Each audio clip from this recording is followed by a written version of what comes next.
Kaum ein Land betrachten wir mit solch argwöhnischem Blick wie China. Kaum ein Staat wird im Westen so belächelt, so gefürchtet, so leichtfertig auf ein paar Schlagzeilen reduziert. Doch was, wenn unser Bild vom Reich der Mitte nicht mehr ist als ein Schatten im Nebel? Wir wollten mehr sehen als nur Konturen. Also tauchten wir ein und reisten 8000 Kilometer vom Süden in den Norden, vom Westen in den Osten, durch Megastädte, die wirken wie ein Vorgriff auf die Zukunft, und durch Täler, in denen man sich eher im Mittelalter wähnt als im Überwachungsstaat. Wir kamen mit Zweifeln, mit Vorurteilen, mit all den Geschichten, die man sich in Europa über China erzählt. Und wir gingen mit der vielleicht größten Überraschung in 7 Jahren Weltreise. Dies ist unsere Bilanz nach 30 Tagen im Land der roten Fahnen. Hallo Freunde, wir haben 30 Tage lang China bereist und wie einige von euch wissen, 3 ausführliche Reportagen darüber hier auf unserem Kanal veröffentlicht. Falls ihr die also noch nicht gesehen habt, schaut unbedingt mal rein. Heute aber gibt es ausnahmsweise mal ein Labervideo. Wir möchten über Dinge sprechen, die in den Dokus zu kurz oder vielleicht gar nicht zur Sprache gekommen sind. Wir teilen heute also unsere ehrlichen Eindrücke und Gefühle, unsere Erfahrungen mit dem Land und den Menschen, aber vor allem geben wir euch auch ein paar konkrete Tipps und Infos. Also, wie sah unsere Route aus? Wie viel Geld haben wir ausgegeben? Welche Apps braucht ihr unbedingt, weil ansonsten gar nichts läuft? Wie sieht es mit Unterkünften, Transport und Essen aus? Wie kommt ihr an die besten Hotels? Wie teuer sind die? Wie und wo bucht man Züge? Und. Wenn ihr also in Erwägung zieht, selbst mal nach China zu reisen, seid ihr hier genau richtig. Und wenn China euch gar nicht reizt, dann seid ihr es auch, denn vielleicht ändert sich das nach diesem Video. Und damit viel Spaß.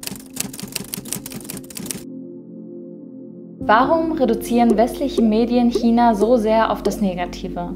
Warum vermischen wir normalen Leute so auf Politik und Gesellschaft, wenn wir über China sprechen? Warum blicken wir alle mit so vielen Vorurteilen auf dieses riesige Land? Und wie fühlen sich die fast 1,5 Milliarden Chinesen, wenn sie das mitbekommen? Wie würdet ihr euch fühlen? Deshalb möchten wir zu Beginn mal auf ein paar gängige Klischees eingehen und sie auflösen. Ja, denn auch wir hatten natürlich Vorurteile. Zum einen glaubten wir, China sei chaotisch, überfüllt, verschmutzt, dreckig und um es kurz zu fassen, nichts davon ist wahr. China ist sehr aufgeräumt, sehr sauber und auch sehr modern. Das Land hat in den letzten Jahren unglaublich viel getan, um sein Problem mit Smog und Luftverschmutzung in den Griff zu bekommen. In Städten wie Shenzhen beispielsweise fährt im Grunde jeder ein E-Auto. Das ist einfach Fakt, das kann man nachlesen, aber vor allem spürt und sieht man das auch, wenn man dort ist. Thema Nummer 2, das immer wieder aufploppt, wenn über China gesprochen wird: Überwachung. Ja, Kameras sind auf jeden Fall omnipräsent, die Polizei ist auch überall und ja, auch auf uns wirkte das anfangs etwas befremdlich, aber die Wahrheit ist auch, wir haben uns selten so sicher gefühlt in einem Land. Keine pöbelnden Gestalten, kein offener Drogenkonsum, keine offene Gewalt und ja, wir haben auch aus vielen Gesprächen mit den Menschen vor Ort gemerkt, die haben halt einfach ein ganz anderes Verhältnis zur Polizei. Die sind anders sozialisiert, für die sind Polizisten der nette Onkel von nebenan, dem man alles fragen kann, auch mal nach dem Weg oder so. Und ja, die haben nicht so eine Skepsis wie wir gegenüber Polizisten. Das ist halt einfach so und ja, daran ist ja eigentlich auch nichts verkehrt. Das dritte große Thema, das irgendwie in den vergangenen Jahren in westlichen Medien krass gepusht worden ist, ist das angebliche Social Credit System. Also ein Black Mirror-mäßiges Bewertungssystem aus Überwachung und Kontrolle. De facto existiert es nicht. Es gab vielleicht Pläne, Überlegungen, was auch immer. Aber dass ein Chinese seinem Nachbarn eine schlechte Bewertung gibt, weil der zu laut Musik gehört hat und der dann wiederum deshalb Probleme bei der Wohnungssuche oder Jobsuche bekommt, das gibt's nicht. Ja, ich glaube auch, die Chinesen, zumindest mit denen wir gesprochen haben, sind auch sichtlich genervt gewesen von diesem Thema. Also vor allem auch Chinesen, die irgendwie im Ausland zum Beispiel studiert haben und die darauf permanent angesprochen werden. Oh, wie ist das bei euch mit dem Social Credit System? Und ja, die wussten teilweise nicht mal, wovon die Europäer da überhaupt sprechen oder die Amis. Das vierte Riesenthema: Menschenrechte bzw. Unterdrückung von Minderheiten. Dazu nur ganz kurz, weil es auf jeden Fall den Rahmen sprengen würde, darauf jetzt im Detail einzugehen. Natürlich gibt es krasse Menschenrechtsverletzungen in China. Das wollen wir auf gar keinen Fall kleinreden oder totschweigen. Aber auch wir verletzen Menschenrechte. Auch westliche Gesellschaften tun es permanent. Wir verletzen ebenso das Völkerrecht. Und ich glaube, Wir sind nicht in einer Position, wo wir irgendwie vom hohen Ross moralischer Überlegenheit darüber urteilen sollten und mit dem Finger auf das böse, böse China zeigen sollten, um denen zu sagen, so, was ihr da tut, das ist ganz, ganz, ganz, ganz falsch. Wir als Reisende, die irgendwie 30 Tage durchs Land ziehen, erst recht nicht. Ja. Und der durchschnittliche Chinese hat damit auch überhaupt nichts zu tun. Deswegen bringt es nichts, wenn ich irgendwie nach China reise und dann in einem Smalltalk direkt mit diesem Thema komme und da mit der Keule draufhaue und versuche, den zu belehren. Also das bringt gar nichts. Das schafft nur Misstrauen, das schafft Barrieren, Grenzen zwischen Menschen, wo keine sein sollten. China ist ein wirklich sehr diverses Land, ein Mosaik aus verschiedenen Ethnien und Kulturen und die leben größtenteils friedlich zusammen. Und ja, in China leben 30 Millionen Muslime und die werden nicht alle unterdrückt. Und ebenso verhält es sich mit Buddhisten. Also China hat die größte buddhistische Gemeinschaft weltweit. Also nirgendwo auf der Welt leben so viele Buddhisten wie in China. Und die können ihren Glauben ausleben. Und natürlich gibt es Probleme und gewisse Einschränkungen und Spannungen und Konflikte. Aber wie gesagt, auch das hat eine lange, lange, komplexe Vorgeschichte.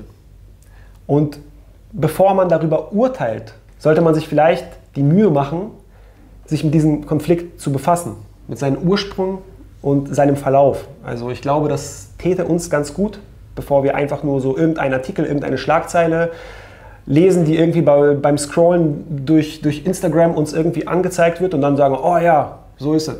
Nächster Punkt, sind Chinesen unpolitisch und unkritisch? Und dazu habe ich eine kleine Geschichte, die nicht in die Videos gepasst hat. Wir haben eine alte Arbeitskollegin von mir, mit der ich zusammen in Berlin gearbeitet habe, die aus China kommt, in China getroffen. Also ihre Familie lebt noch in China, also in Chengdu. Und ja, wir haben sie halt ganz offen gefragt, so, ist Politik bei euch zu Hause ein Thema? Also sprecht ihr über Politik, diskutiert ihr über Politik? Ja, sie hat das ganz klar verneint. Sie meinte, nee, das ist bei uns absolut gar kein Thema. Ja. Wir haben in China aber auch andererseits Menschen getroffen, die sehr wohl politisch sind. Die nicht sagen so, ja, ich bin sehr politisch, sondern einfach, das hat sich aus den Gesprächen ergeben.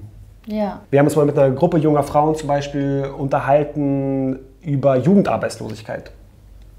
Und ja, die haben da ganz klar ihre Meinung gesagt und ihre Struggles geäußert und ihre Hoffnungen und Wünsche und ihre Ängste. Und ja, das war ein ganz offenes politisches Gespräch. Ja. Und auch ein kritisches ihrerseits. Dann haben wir zum Beispiel auch in Peking mal an so einer Tour teilgenommen zur verbotenen Stadt. Und da war unsere Gruppenleiterin, auch eine junge Frau aus Peking, und die hat auch ganz offen über den Wohnungsmarkt, den Immobilienmarkt in Peking gesprochen, über steigende Immobilienpreise, über die Verdrängung der Normalverdiener an die Ränder der Stadt, darüber, dass dadurch Ängste entstehen, vor allem bei jungen Menschen, dass dadurch auch junge Menschen keine Lust haben, Nachwuchs zu bekommen. Und ja, auch das war ein ganz klar politisches Statement ihrerseits und auch ein kritisches Statement ihrerseits uns gegenüber. Ich stelle immer die Frage, nenn mir eine negative Sache über dein Land. Und wenn das jemand nicht kann, dann hat er offenbar ein Problem. Und umgekehrt, wenn jemand nichts Positives über sein Gegenüber sagen kann, dann hat er ebenfalls ein Problem. Also wenn zum Beispiel Menschen sagen, in China ist alles ausnahmslos super und im Westen alles ausnahmslos scheiße, dann ist das für mich ein Indiz dafür, dass er oder sie Opfer von der eigenen Staatspropaganda geworden ist. Dann ist es nur ein Schwarz- und Weiß-Denken. Es gibt nichts dazwischen und das ist halt ein Problem, ne? Genau, genau. Und das ist auch gar nicht nur auf China zu reduzieren. Das haben wir mit Russland, das haben wir mit den USA, das haben wir aber auch bei uns in Deutschland. Ja. Es gibt keine Bösewichte, es gibt keine Helden, es gibt kein Gut und kein Böse. Nur ganz, ganz, ganz, ganz viel dazwischen.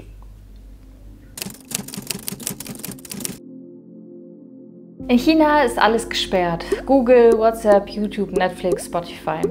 Und anfangs haben wir uns auch etwas hilflos ohne Google und Co. gefühlt. Unser Handy fühlte sich plötzlich an wie ein Fernseher mit nur einem Kanal. Aber ist das wirklich schlecht, was China tut? Ja, wir haben es ja im letzten China-Video, also in unserer letzten Reportage aus dem Land auch thematisiert.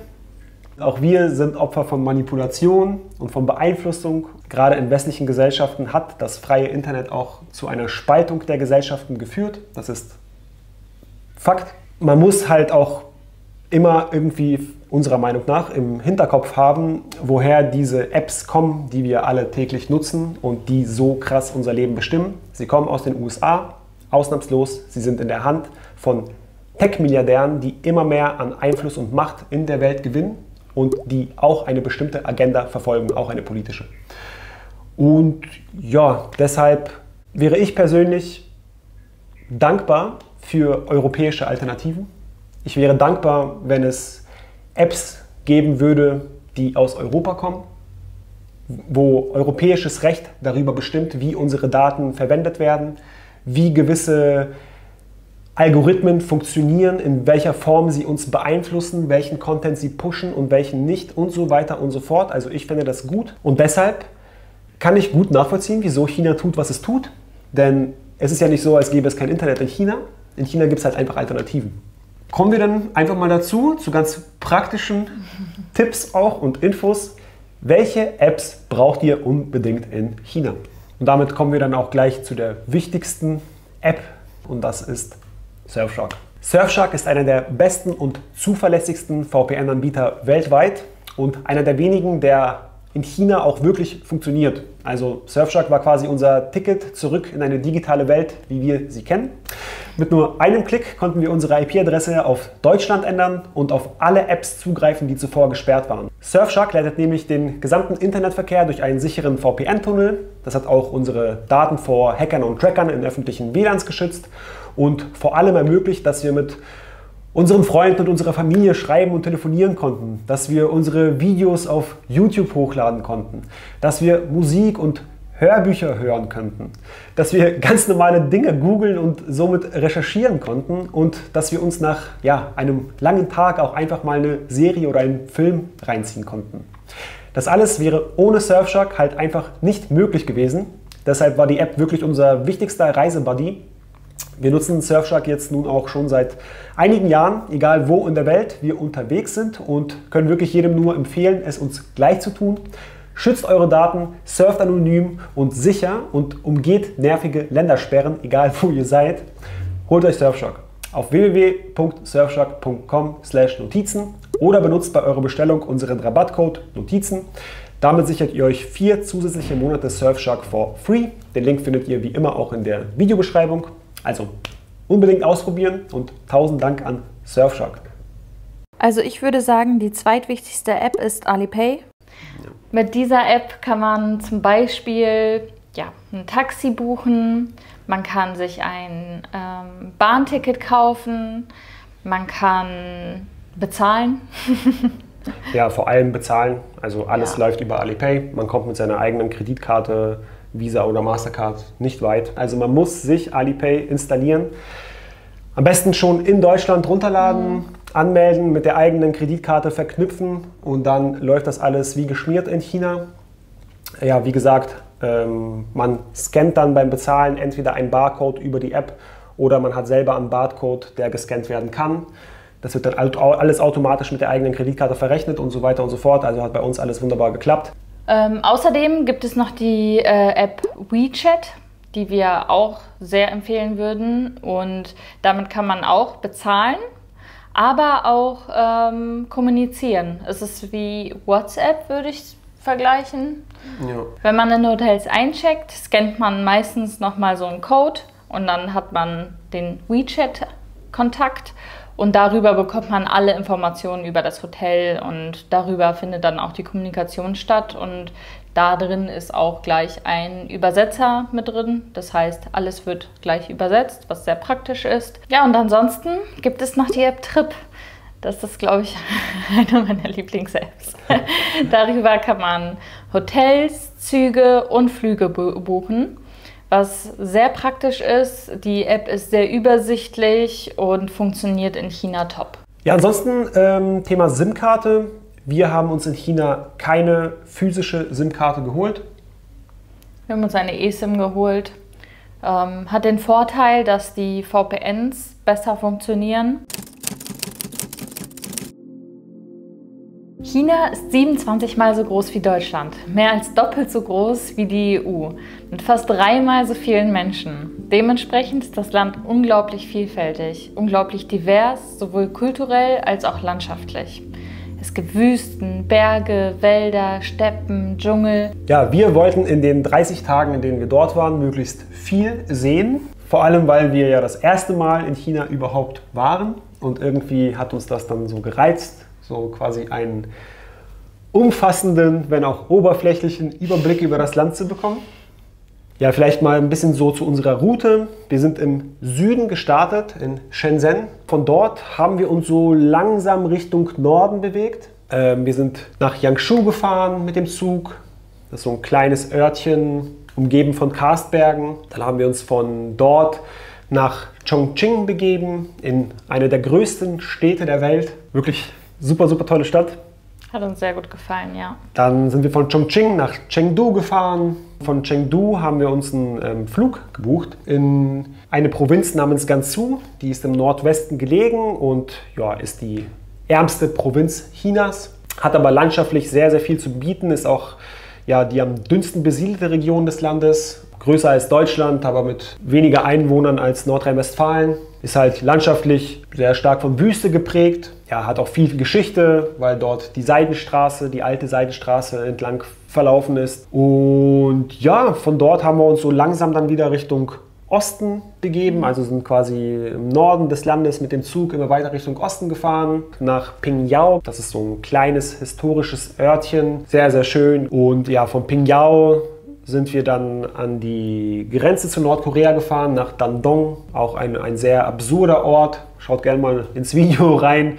Wir haben darüber eine Reportage gemacht. Und ja, von Dandong ging es dann mit dem Zug nach Peking. Das war dann unsere letzte Station. Ich weiß gar nicht, wie viele tausende Kilometer wir zurückgelegt haben in diesen 30 Tagen. Es war auf jeden Fall unfassbar. Also wie gesagt, wir sind meistens bis auf eine Ausnahme mit dem Zug gefahren. Das war wirklich super, super easy. Also das Zugnetz in China ist beispiellos, kann man schon sagen. Ist echt krass, was da in den letzten Jahrzehnten in die Infrastruktur gepumpt worden ist an Geld. Und das merkt man auch. Also die Bahnhöfe sind richtig modern, sauber. Alles ist super gut organisiert. Züge auch immer auf die Minute pünktlich. Krass, wie schnell die Züge halt auch sind. Also wir sind bis zu 350 km/h in den Dingern gefahren. Dementsprechend ja, vergehen dann auch lange Distanzen, wirklich im wahrsten Sinne des Wortes wie im Flug. Und es war auch sehr bequem. Man hatte sehr viel Beinfreiheit. Man kann vom Platz aus Essen bestellen. Und aus dem Fenster zu schauen ist auch schön, um ein bisschen die Landschaft zu sehen, was drumherum passiert. Ja. Genau.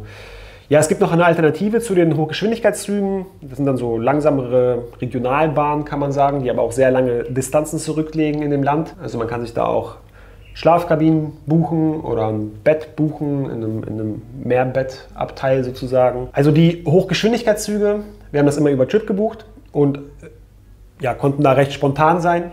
Es ging immer unkompliziert, wir haben immer irgendwie unsere Tickets bekommen. Bei den Regionalzügen sozusagen sieht es ein bisschen anders aus. Also wir wollten da einmal so eine Nachtfahrt machen und uns da eine Schlafkabine buchen. Das hat aber nicht geklappt, weil die alle ausgebucht waren.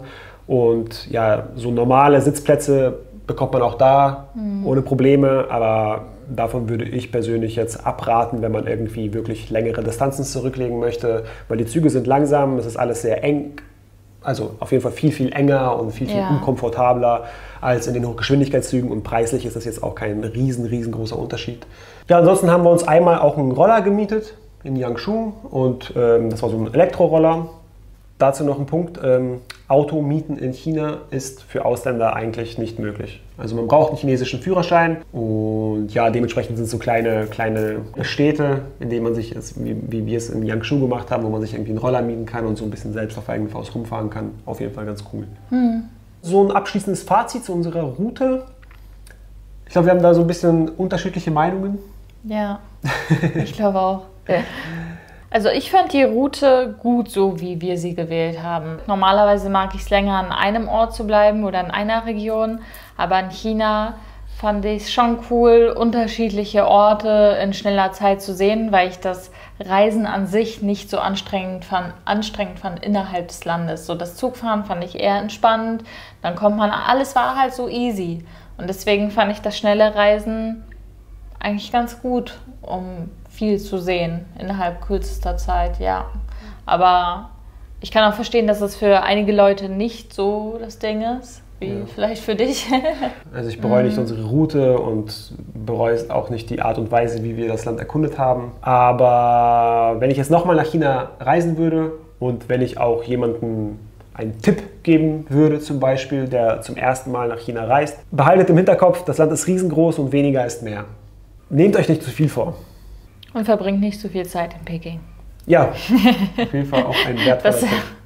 Es gibt sehr, sehr, sehr, sehr viel bessere Großstädte auch. Ja. Und sehr viel schönere Kleinstädte. Ja, China war wohl das günstigste Land in 7 Jahren Weltreise, ne? Mit das günstigste. Ja, das kann man auf jeden Fall so sagen. Und das ist umso erstaunlicher, weil China wirklich ein hochmodernes Land ist mittlerweile. Und trotzdem Preise hat, die den in Entwicklungsländern gleichen. Für Essen haben wir ungefähr 2 Euro pro Person pro Mahlzeit bezahlt. Für die Metro waren es nur wenige Cents. Für Taxifahrten, kurze Strecken waren 2 Euro. Das teuerste, was wir mal bezahlt haben, waren 8 Euro und das waren 35 Kilometer, die wir gefahren sind. Ja. Für Unterkünfte um die 20 Euro pro Nacht, also 10 Euro pro Person. Ja. Auch da geht es viel, viel günstiger. Ja. Und was man da für 20 Euro bekommt, die Preis-Leistung ist halt unschlagbar. Enorm. Ja. Unschlagbar. Also haben wir in keinem Land so krass erlebt. Also für, was man da für 20 Euro bekommt, dafür zahlt man in Deutschland über 100 Euro. Locker. Locker. Zugstrecken waren etwas teurer, zwischen 10 und 50 Euro, aber dafür hat man halt auch manchmal sehr große Distanzen zurückgelegt. Ja, auch Lebensmittel sind sehr, sehr günstig in China. Und vielleicht dazu nochmal abschließend, also das schafft das Land halt vor allem dadurch, dass es halt sehr, sehr viel Geld auch in Logistik investiert hat. Vor allem halt auch dadurch, dass das Land ja autark ist in fast allen Bereichen. Also es ist kaum auf Importe, vor allem was Lebensmittel betrifft, sowieso nicht angewiesen. Jeder Mensch, mit dem wir so gesprochen haben, hat uns davon berichtet, wie krass sich dieses Land in den vergangenen Jahren weiterentwickelt hat. Also jeder junge Chinese lebt besser als seine Eltern und viel besser als seine Großeltern. Das ist halt die größte Armutsbekämpfung der Menschheitsgeschichte gewesen, die China in den vergangenen 40 Jahren geleistet hat. Das ist Fakt. Und da kann man sich halt auch nicht wirklich beschweren, ne? Wenn man merkt, dass es einem immer besser geht. Warum sollte man dann kritisch auf das eigene System blicken? Würde wohl keiner von uns tun, denn im Endeffekt will jeder einfach nur ein gutes Leben. Ja. Ja, wie war denn unsere Erfahrung so mit den Menschen? Ich würde die Menschen als sehr offen und freundlich bezeichnen und auch zuvorkommend. Also, obwohl es eine Sprachbarriere gab, haben sich die Menschen trotzdem bemüht, waren ja neugierig und wenn sie gesehen haben, dass man irgendwie nicht klargekommen ist, zum Beispiel beim Metro oder weiß ich nicht wo, dann haben sie einem auch geholfen, obwohl da die Sprachbarriere gab, aber man konnte sich immer trotzdem verständigen. Ich kann nichts Negatives über diese Menschen sagen, weil sie mir sehr, sehr freundlich zuvorgekommen sind. Ja, ich kann mich dem auf jeden Fall nur anschließen.